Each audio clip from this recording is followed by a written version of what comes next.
kita dyan sa Timbatya. Kasi unang-una, kahit anong gawin mo, hindi mo mabubuwag ang Timbatya. Pangalawa, kahit kailan hindi mo makukuha yung gusto mo sa akin o maging sa mga player mo. Ngayon, kung kayo may mga problema kayo sa akin, kahit sino sa inyo sa TPL, lahat ng player, pwede open umakit sa akin. Mag-open cam kayo para ma-real talk kayo.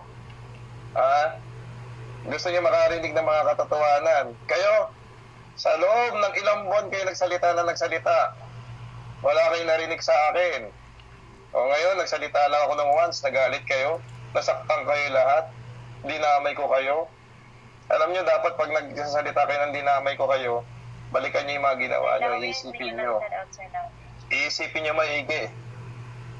Sa bagay, naintindihan ko naman kayo dahil nahawa kayo dun sa Lord nyo na bobo.